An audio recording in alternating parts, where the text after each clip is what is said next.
L'œil vigilant des 13 caméras installées pour le compte de France 3 Corse et d'Eurosport sur le réseau câblé.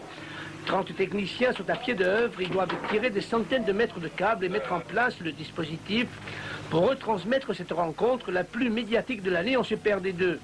10 radios, 40 journalistes de la presse écrite, plus les équipes de reportage des chaînes de télévision compléteront cette invasion cathodique. C'est plus peut-être la possible arrivée de Bastia en D1 que la rencontre elle-même qui suscite curiosité et intérêt. Une équipe corse en première division va donner du piment à ce championnat après la descente aux enfers de l'Olympique de Marseille. En direct dans Corse et Gazère, puis à partir de 20 h, ceux qui n'auront pas la chance de vivre l'événement pourront suivre ce match à la télévision.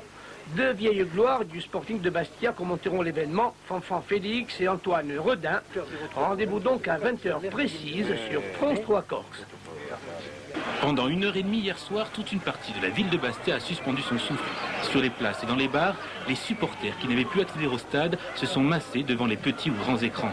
Ils ne voulaient surtout pas manquer le rendez-vous de la montée en première division.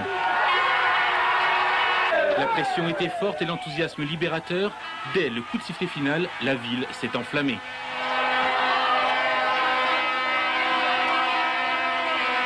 Comme à chaque fois lorsqu'il s'agit de football, Bastia a connu une soirée haute en couleurs. Sirènes de bateaux, concerts de klaxons, pétards et cris de joie ont envahi les rues. Au même moment, les 5 km entre Bastia et Furiani étaient pris dans un grand embouteillage. Chacun passait alors le temps à sa façon.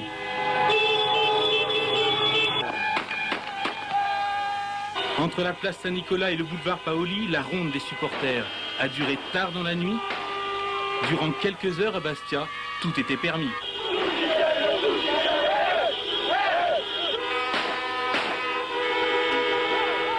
Quant au match par lui-même, cette rencontre entre le Sporting et Nancy ne restera pas dans les mémoires comme une rencontre de très très haut niveau, mais le résultat seul était important hier soir et l'équipe, on peut le dire, a rempli son contrat. Résumé de cette rencontre. Furiani en bleu et blanc pour cette dernière rencontre avec les clubs des supporters qui avaient distribué des milliers de petits drapeaux. On a joué à guichet fermé. Une première pour l'équipe de Nancy privée de 7 titulaires. Les jeunes remplaçants ont fait honneur à leurs aînés en jouant sportivement cette rencontre. Largement dominée par les Bleus, très vite en action. Dès la 3e minute, Schneider doit se coucher sur un ballon d'Ami de Bouraba. Réplique immédiate de Nancy, longue ouverture de Oignon, contrôle et tir instantané de Sachi. Valanconi détourne. Nous sommes à la 16e minute. Castro s'enfonce de la défense et obtient un corner. Tiré par Cyril Roll en embuscade, Laurent Casanova met le ballon dans la lucarne. Furiani s'enflamme. Bastia est déjà en première division.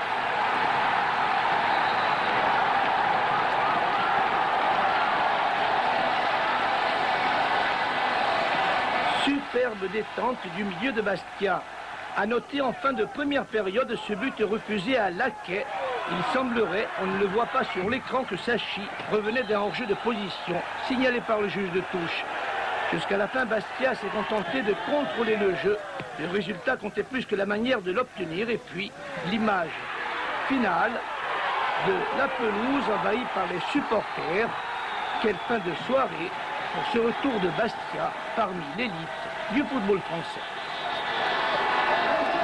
L'émotion est restée intacte. À cet endroit, le 5 mai 1992, 15 supporters de Bastia sont tombés pour ne jamais plus se relever.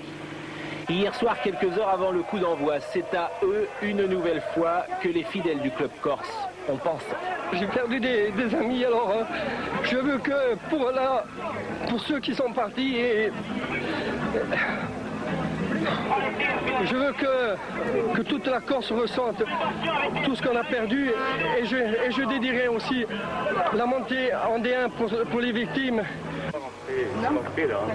Ils étaient 3500 dans le minuscule stade Armand Cesari situé sur la commune de Furiani. 3500 supporters qui explosent après 20 minutes de jeu.